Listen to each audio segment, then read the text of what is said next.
On va passer sur un sujet qui actuellement fait débat à La Réunion. Ça concerne l'hôpital, le CHD, ce qu'on appelle aujourd'hui le service urologie, c'est ça? Son avenir est en question. On voit ça dans Causement Réunionnais.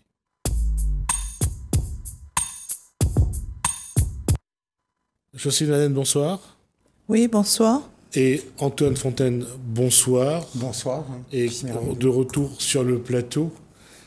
La question est devenue médiatique, mais ce n'est pas la médiatisation qui est importante, c'est le fond. Le fond, c'est quel avenir pour le service urologie du CHD de Saint-Denis? Écoutez, c'est vraiment pas la médiatisation qu'on a souhaité au départ. Ce qu'on a souhaité au départ, c'est que lorsque mon mari, qui est le principal malade dans cette histoire-là, pas le principal, mais enfin un des malades, un des 2200 malades en urologie. Donc, lorsque mon mari a su avec son médecin, en cours de consultation, que le service urologie allait fermer. Donc, il est resté... C'est du CHD, hein, du CHD. C'est le CHU Nord Réunion. D'accord. Parce que le CHD s'est transformé en CHU entre-temps. Donc, lorsqu'il a su que ça allait se fermer, donc il me dit, il s'est vidé de son sang parce que il se disait, c'est pas possible, c'est un service tellement capital pour la population. 2200 personnes 2200 malades soignés en urologie qui se retrouvent aujourd'hui sur le trottoir, qui se retrouvent sans suite de soins. Alors, je ne sais pas ce que l'hôpital prépare et ce que l'ARS-OI prépare. Nous sommes aujourd'hui le 24 mai.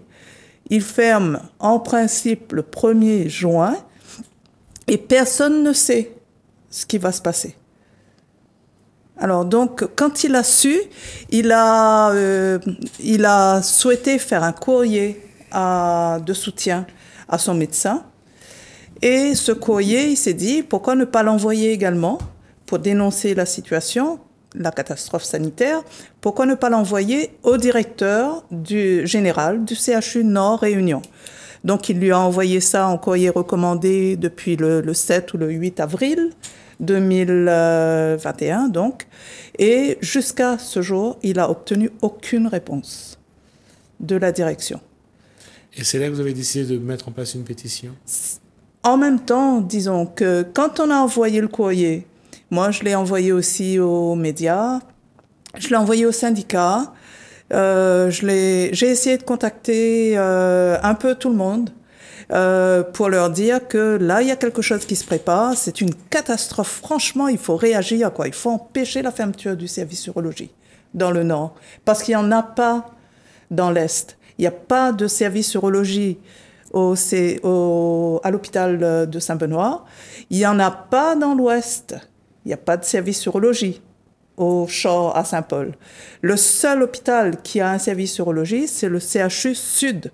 Et le CHU Sud a dit qu'il ne pouvait pas prendre les 2200 malades du bassin Nord, Est, Nord et Ouest pour les soigner dans le Sud. Alors, ce qui fait qu'on va être dirigé de toute façon vers la clinique privée. Alors, avant d'aller voir, d'essayer de comprendre un petit peu ce que les cliniques privées proposent et à quel prix, une question, Antoine Fontaine, est-ce que la politique s'est saisie de ce dossier?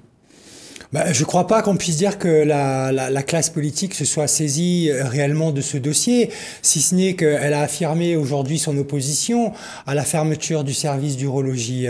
Mais à aucun moment, personne ne remet en question cette gestion qui amène à un moment donné dans un CHU, un centre hospitalier universitaire, sur un service qui est fondamental dans un pôle lui-même du CHU qui est fondamental puisqu'il répond aux affections les plus nombreuses au sein de la population réunionnaise autour du diabète en l'occurrence. Ce service fondamental donc va fermer, c'est-à-dire que derrière toute la transplantation aussi rénale, les greffes rénales sont remises en question. Il n'y aura plus de greffe rénale à la Réunion. Et clairement, aujourd'hui, la responsabilité dans la gestion de ce dossier, si on peut appeler ça une gestion d'ailleurs au demeurant, puisque c'est un conflit qui existe depuis 2016, qui n'a jamais été réglé par la direction générale du CHU, qui a même jeté de l'huile sur le feu pour envenimer encore plus la situation. Et la solution proposée aujourd'hui est la fermeture tout bonnement. Ceux qui sont sanctionnés, ce sont les 2200 patients qui sont traités dans ce service. Et clairement, la classe politique aujourd'hui ne demande aucun compte à monsieur Lionel Calange. C'est lui qui doit assumer cette responsabilité. S'il y a des sanctions à prendre aujourd'hui, c'est lui qui devrait avoir à être sanctionné et non pas les patients derrière, puisque c'est un conflit qui dure depuis 2016. J'allais dire, c'est encore un problème de pouvoir et de personnes. Exactement, c'est un problème de pouvoir, de personnes, de collusion, tout ça sur fond d'erreurs médicales, de personnes qui sont décédées, de plaintes au pénal. Et on voit bien qu'il y a une tentative, je dirais, de couvrir un peu tout ça dans une forme de complicité avec l'Agence régionale de santé. Il y a un rapport de l'IGAS qui a été réalisé et qui pointe justement ces responsabilités, qui les répartit non seulement entre les médecins, mais aussi au niveau de la direction générale qui a toute sa part de responsabilité dans cette situation. Et c'est vrai qu'on ne peut être que scandalisé de voir aujourd'hui tous ces patients qui sont laissés sur le carreau, tous ceux qui souffrent de ces affections les plus répandues à La Réunion. Aujourd'hui, on est en train d'assécher l'hôpital public au profit de cliniques privées. Alors, on va juste rappeler que la LIGAS, bien sûr, c'est l'inspection générale des affaires sanitaires. Donc, c'est pour la police des polices, c'est ce qui veille au bon fonctionnement de l'hôpital. Apparemment, ça ne fonctionne pas comme il faudrait. Mais reste quand même un point de... Il y a cette impression d'un petit peu de se foutre de la gueule des Réunionnais. On a de plus en plus de moyens. Les hôpitaux ont évolué dans la forme. Et surtout, on voit que ce soit dans l'Est, avec le GHER, que pour l'Ouest, avec le CHOR. L'hôpital de Saint-Denis a beaucoup évolué, en tout cas de plus en plus de moyens. Et c'est difficile à comprendre comment on peut supprimer un service qui gère quand même 2200 malades. Et on fait cadeau au privé. C'est ça qui est difficile à comprendre. Et que les moyens de l'hôpital public vont servir au privé pour soigner les malades du privé. C'est-à-dire que l'hôpital a acquis un appareil, un robot. Alors ce robot va être mis à disposition de la clinique privée pour faire des soins en urologie, pour faire des opérations en urologie. Bon, les locaux de l'hôpital public vont être mis à disposition des urologues privés qui viendront soigner leur clientèle privée dans les locaux de l'hôpital public.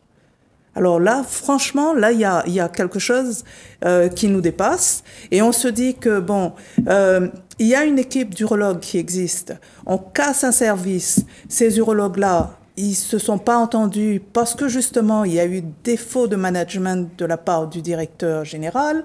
Il aurait pu arriver à trouver des solutions.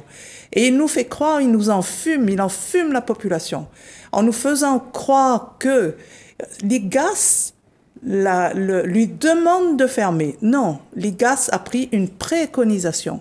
C'est complètement différent. C'est lui qui décide de fermer. C'est lui qui décide de fermer, c'est lui qui raconte toutes sortes de choses pour essayer de passer la pilule. Voilà, de faire passer la pilule. Et si on n'avait pas réagi, bah, ça serait passé comme une lettre à la poste. Seulement, manque de peau, il y a des gens qui sont un peu vigilants. Il y a des gens qui ont compris ce qui se passait et qui dénoncent et qui lui demandent des comptes. Et c'est vrai que le politique devrait lui demander des comptes parce que au titre de... il a été, désigné, choisi directeur de l'hôpital au titre de la préférence régionale. Mais maintenant, ces politiques qui l'ont mis en place, bah, il faut lui demander des comptes. Pourquoi on en est là? Donc, ils prennent position dans la presse, ils prennent position en disant non à la fermeture. Mais il faut aller plus loin, il faut lui demander des comptes. Et il faut aller jusqu'à même, pourquoi pas le remplacer? Pourquoi pas? La question, c'est, ça va être un peu terre à terre. Qu'est-ce qui va se passer demain pour votre mari si ce service ferme? Écoutez, nous ne savons pas. Lui, mon conjoint, Jean-Claude, il ne veut pas... Il me dit, écoute, aller à Saint-Pierre, on habite dans les Hauts-de-Saint-Paul, aller à Saint-Pierre, ne plus avoir le médecin qui me suit et qui me suit très bien, qui est un excellent praticien, à qui on a fait toutes sortes de grâces que l'hôpital a essayé de mettre en porte-à-faux à chaque fois. Alors, si ce médecin-là n'est plus là, je ne sais pas. Il est quand même attristé de la situation. Il ne sait pas qui va le soigner. Il ne sait pas où il va être soigné et dans quel délai. Parce que son suivi, c'est un suivi à vie. Il a une chimiothérapie à vie et il faut que ça soit un urologue-oncologue qui lui prescrive ce traitement à vie. Alors, où ça va se passer, on ne sait pas. L'hôpital ne nous a pas appelé, n'a pas communiqué là-dessus. Alors, ils ont l'intention de faire une conférence de presse d'ici 2 jours ou 3 jours, mais c'est quand même très tard pour une fermeture le 1er juin 2021. Mais de toute façon, même si ça ferme un moment, ça peut réouvrir après.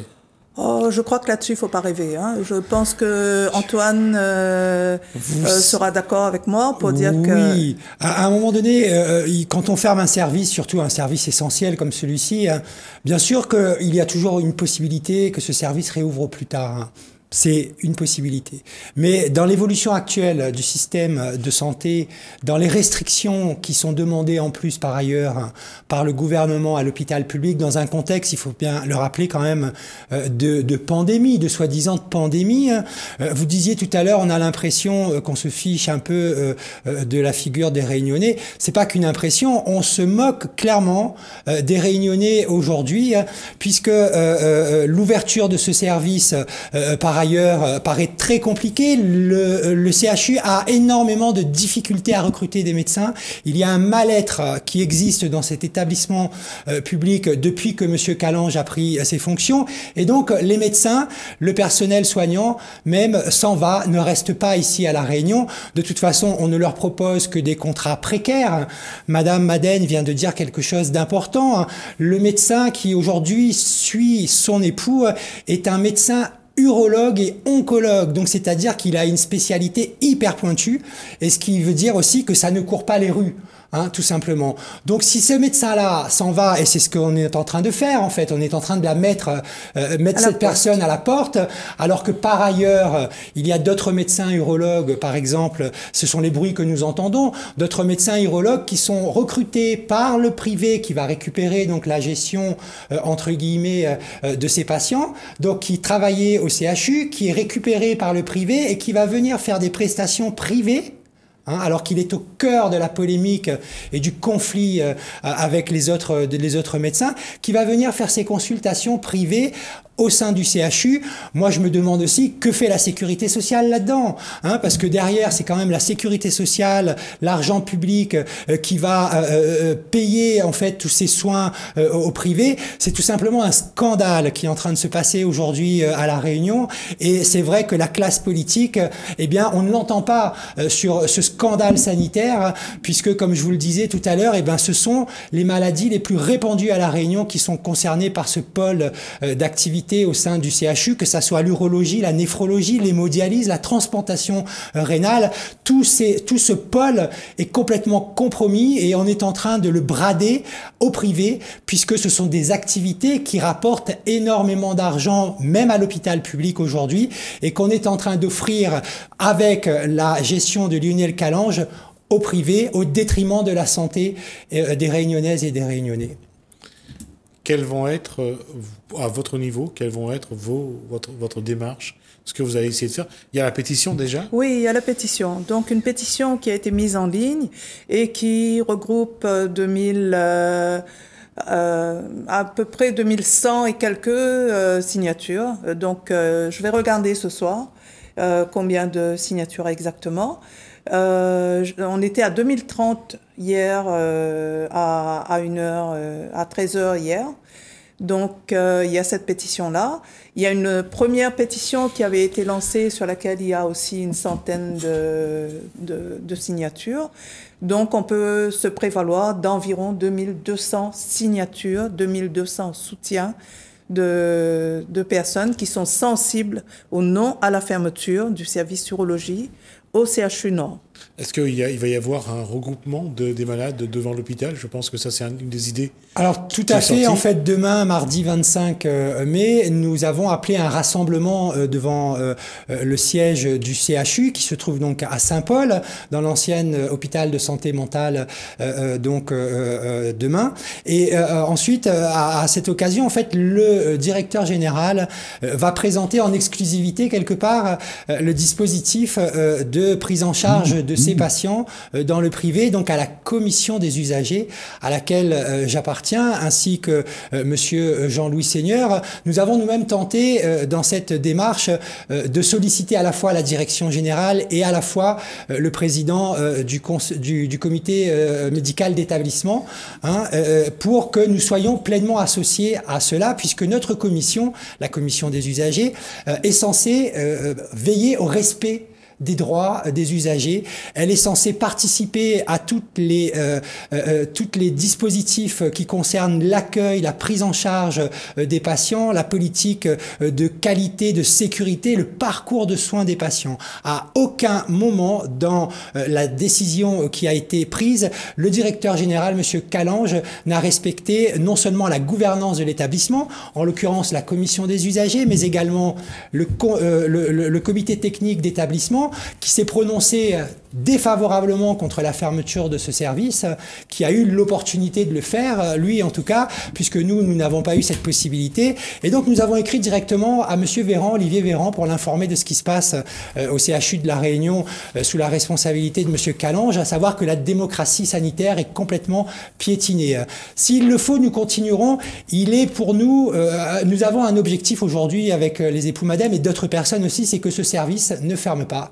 Parce qu'il y a d'autres possibilités aujourd'hui d'organiser, ou en tout cas de sortir de ce conflit qu'a alimenté aussi la direction, que la fermeture, parce que ça voudrait dire à ce moment-là que tous les conflits qu'il y a à l'hôpital aujourd'hui, et je peux vous dire qu'il y en a un certain nombre, parce que je vous parlais de mal-être au travail, c'est une réalité, et bien bientôt nous entendrons peut-être le pôle mère-enfant dans le sud qui fermera aussi, parce qu'on a un directeur qui ne sait pas gérer son personnel. Qu'est-ce qui se passe? Pourquoi il y a autant de problèmes de gestion, que ce soit d'un côté économique ou dans les ressources humaines? Pourquoi il y a autant de difficultés? Et pourquoi on a l'impression qu'il y a de plus en plus d'ego qui entrent en jeu? Bah écoutez, pourquoi? En tout cas, il y a des difficultés. Je dirais que déjà, le CHU de La Réunion a dû mettre en œuvre une politique de rattrapage, puisque les équipements sanitaires étaient vraiment vétustes. Et donc, il a lancé un programme immobilier, je dirais, qui coûte très cher aujourd'hui, mais qui en même temps était nécessaire par ailleurs pour un établissement qui a la prétention d'être un CHU. Mais rajouter à cela effectivement un contexte national qui vise à diminuer les moyens de l'hôpital public, toujours dans cet objectif de basculement vers le privé. Et puis il y a tout simplement les choix aujourd'hui qui sont faits par monsieur Calange par rapport au fait qu'il met en place une précarité au niveau du personnel. Par exemple, sur le service de néphrologie qui nécessite aussi des médecins qui ont une spécialité très pointue et qui acquièrent cette qualification au bout d'un certain nombre d'années d'exercice, les néphrologues, eh bien, ces néphrologues-là, ils sont rares sur le marché en France aujourd'hui. Si derrière, on n'a pas une politique de ressources humaines qui les incite à venir ici à La Réunion pour y travailler de manière sécurisée, quand on propose à ce type de spécialistes des contrats d'1 an tout ou plus, vous pensez bien qu'ailleurs, on leur propose bien plus ressources et qu'aujourd'hui, l'hôpital de La Réunion, le CHU, construit énormément de bâtiments sans avoir pensé aux moyens financiers pour le matériel et aux moyens financiers aussi pour rémunérer le personnel de l'hôpital. Donc, vous allez intervenir sur ce qui va se dire dans cette réunion demain?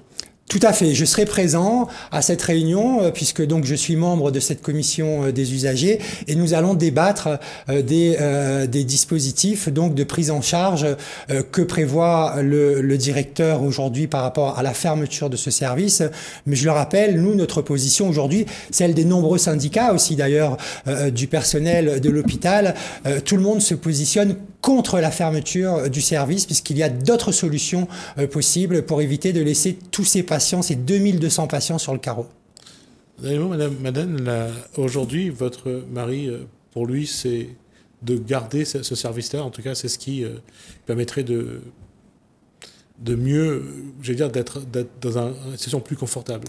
Exactement. Donc aujourd'hui aussi, son désir le plus ardent, c'est que le service urologie au CHU Nord reste ouvert pour conserver donc l'espoir de continuer à être soigné correctement.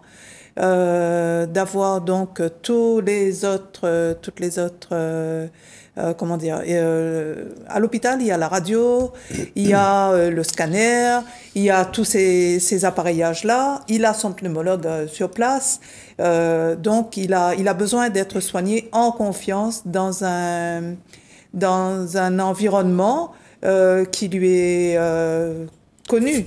Familier. Et je pense que tous les malades ont exactement la même position et ils se disent où ils vont aller, ils sont complètement perdus. Donc on ne peut pas faire ça à des gens qui sont malades à ce point-là et qui ont besoin d'être en sécurité, de ne pas vivre le stress et d'avoir donc comment dire des soins de qualité avec des urologues qui si on les remet en ordre de marche dans le service, si on remet le service en ordre de fonctionnement, ils devraient plus avoir de problème entre eux. Donc le management défaillant qui a prévalu depuis 2016, qui a été pointé du doigt dans le rapport de l'IGAS, donc ce management n'aurait jamais dû aboutir à la fermeture du service. En tout cas, je vous propose de revenir quand vous aurez de nouvelles informations et puis on essaiera donc de suivre un petit peu ce dossier avec vous. Oui. Merci. Je voudrais juste rajouter que M. Lionel Calange, il a pris l'acte administratif de fermeture. D'accord. Donc il l'a pris sans, je crois que c'était sans consulter personne. Il l'a pris au milieu de la semaine dernière et on l'a appris sur dans un média web qu'il a pris l'acte administratif de fermeture. Mais un acte administratif de fermeture ça se conteste. Ça peut se contester. Dans le tribunal administratif, je suppose. Exactement. Donc, on pense que le dossier va encore évoluer d'ici là.